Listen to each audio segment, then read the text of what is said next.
अस्सलाम वालेकुम। क्या हाल है व्यूअर्स? खैरियत से हैं? ठीक ठाक हैं? आज की video section 489 F Pakistan penal code dishonouring of cheque के बारे में है। पाकिस्तान की अवाम अक्सर औकात इस तरह के केसेस में अपने आप को मुलव्वस पाती है या इस सेक्शन से आपका वास्ता रोज़मर्रा ज़िंदगी में होता है। कभी आपने पैसे देने होते हैं किसी को, आप चेक दे देते हैं, और किसी वक्त आपने किसी से पैसे लेने होते हैं और आप चेक दे देते हैं। ये चेक होता क्या है, क्यों दिया जाता है, इसका मतलब क्या होता है, और जब ये डिसऑनर हो जाता है या बैंक उसको कैश करने से इनकार कर दे तो उस वक्त क्या जुर्म बनता है, उसका प्रोसीजर क्या है, अगर आपने पैसे लेने हैं तो आपको क्या करना है, और अगर खुदा ना खास्ता आपका चेक डिसऑनर हो गया है तो अगला शख्स जिसको आपने चेक दिया है वो आपके खिलाफ क्या क्या कार्रवाई कर सकता है, और अगर आप उसको पैसे दे चुके हैं मगर चेक फिर भी उसके पास है तो फिर आपने क्या करना है। अगर आप मेरे चैनल को पैसे पहले लाइक और सब्सक्राइब कर चुके हैं तो ठीक है, अदरवाइज इसको लाइक और सब्सक्राइब करें, अपने दोस्तों को बताएं और इस चैनल को आगे चलाएं, ताकि जो मिशन है, हमने पाकिस्तान के हर शख्स को कानून की आगाही देनी है, हर शख्स को बेसिक कानून बताना है। पाकिस्तान पीनल कोड ताज़ीरात पाकिस्तान में एक सेक्शन है 489F। ये सेक्शन 2005 में इंट्रोड्यूस कराया गया, बना 2005 से पहले, अक्टूबर 2005 से पहले ये कानून नहीं था। अगरचे 2001 से रिकवरी ऑफ फाइनेंस ऑर्डिनेंस 2001, जो मेरे दोस्त भाई वकील हजरात हैं वो इस बात की तायद करेंगे और यंग लॉयर्स इस बात से सीखेंगे कि सेक्शन 489F से पहले ये बैंकिंग लॉज में ये सेक्शन था। इसकी डेफिनेशन हू बहू वही थी, लेकिन वहां पर सजा 1 साल थी। फिर ये सजा जब ताज़ीरात पाकिस्तान में बना तो इसकी सजा 3 साल हो गई। अभी 2019-20 में इसके लिए एक अमेंडमेंट प्रपोज हुई थी, वो अभी तक प्रोसेस में है कि इसकी सजा 10 साल और 10 साल से ज्यादा की जाए।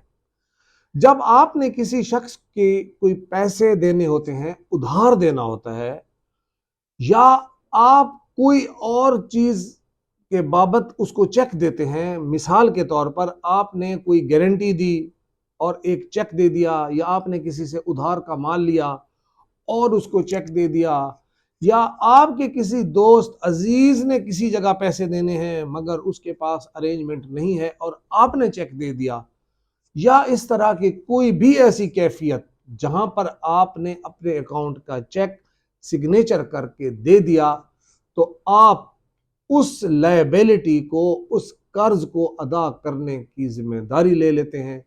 पाकिस्तान के कानून में इसके लिए पहले कानून और था, फिर कानून में तरमीम की गई, लोग झूठे चेक दे देते थे। और अगर आपने चेक दे दिया है तो आप ये जहन में रखें कि आप हर सूरत उस चेक को कैश करवाएंगे।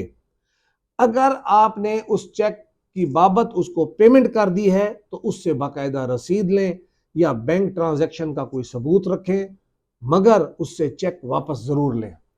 अगर आपने उसे चेक ना लिया और उसका चेक डिसऑनर हो गया या आपके बैंक में पैसे नहीं हैं तो वो आपके खिलाफ फौजदारी कार्रवाई करके एक मुकदमा FIR, जिसको पर्चा भी कहते हैं, वो कटवा सकता है।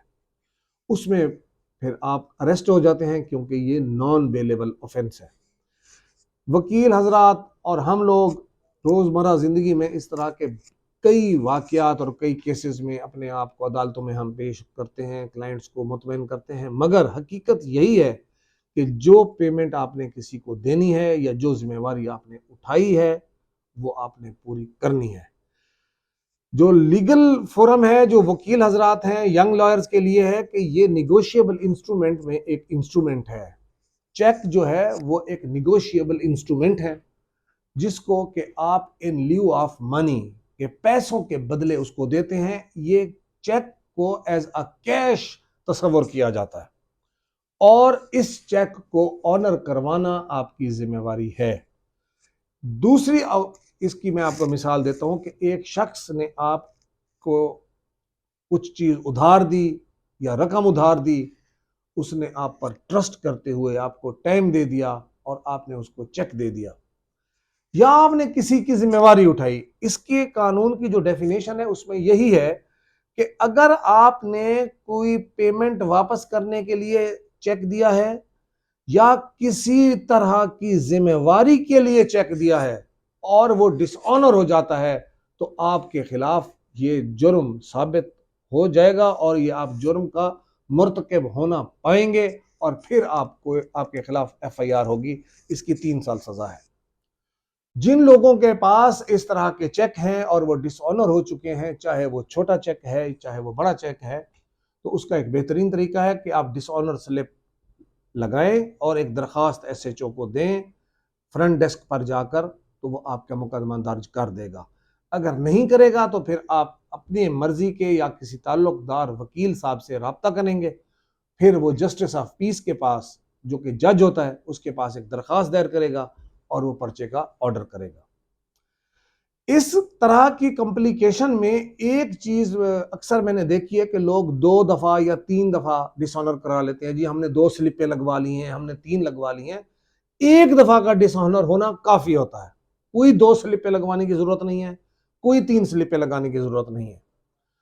اور ان دوستوں کے لیے جو یہ جاننا چاہتے ہیں کہ جی ہم نے اگر کسی کی ذمہ داری اٹھائی ہے لیکن ہم نے چیک، سپوز میں آپ کو مثال دیتا ہوں، آپ نے ایک فیصلہ کروایا اور دونوں پارٹیوں سے آپ نے چیک لے لیا کہ جی میں فیصلہ کروں گا غلطی پر کون ہے تو یہ چیک دوسرا اس کو دیں گے تو ایک چیک واپس ہوگا.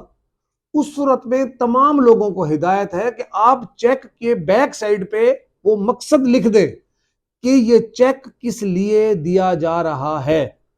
اگر وہ مقصد پورا نہیں ہوگا تو آپ کے اوپر 489F کا پرچہ نہیں ہوگا. یقین رکھیں کوئی تحریر، کوئی سٹیمپ پیپر، کوئی کاغذ پر علیحدہ سے معاہدہ لکھنے کی ضرورت نہیں ہے. اسی چیک کی بیک سائڈ پہ مثال کے طور پر آپ نے کسی جگہ پر ایک ذمہ داری اٹھائی کہ جی ایک شخص ہے جس کا نام فرض کریں اللہ بخش ہے، اس نے کسی جگہ پر کوئی زبان کی ہے، کوئی کمٹمنٹ کی ہے، آپ اس کی ذمہ داری اٹھاتے ہیں اور وہ کہتے ہیں کہ جی اگر اس نے نہ کی تو ہم اس کو سزا دلوائیں گے.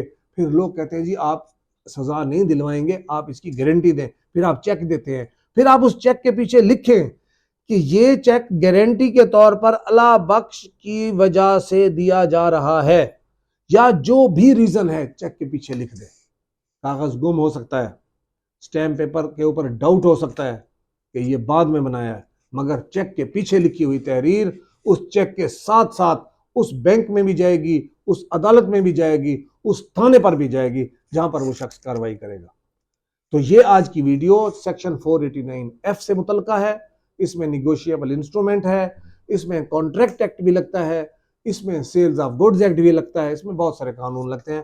مگر عام شخص کو سمجھنے کے لیے صرف اتنا بتایا ہے کہ جو زبان کریں پوری کریں. Commitment is commitment. اگر آپ نے چیک دیا ہے، پیسے دیے ہیں، ٹائم لے لیں، دیں ضرور، دھوکہ مت دیں، عدالتوں میں جھوٹ مت بولیں. امید ہے آپ کو آج کی ویڈیو پسند آئی ہوگی. اس کو لائک کریں، سبسکرائب کریں، اپنے دوستوں تک بھیجیں. بہت شکریہ. اللہ حافظ.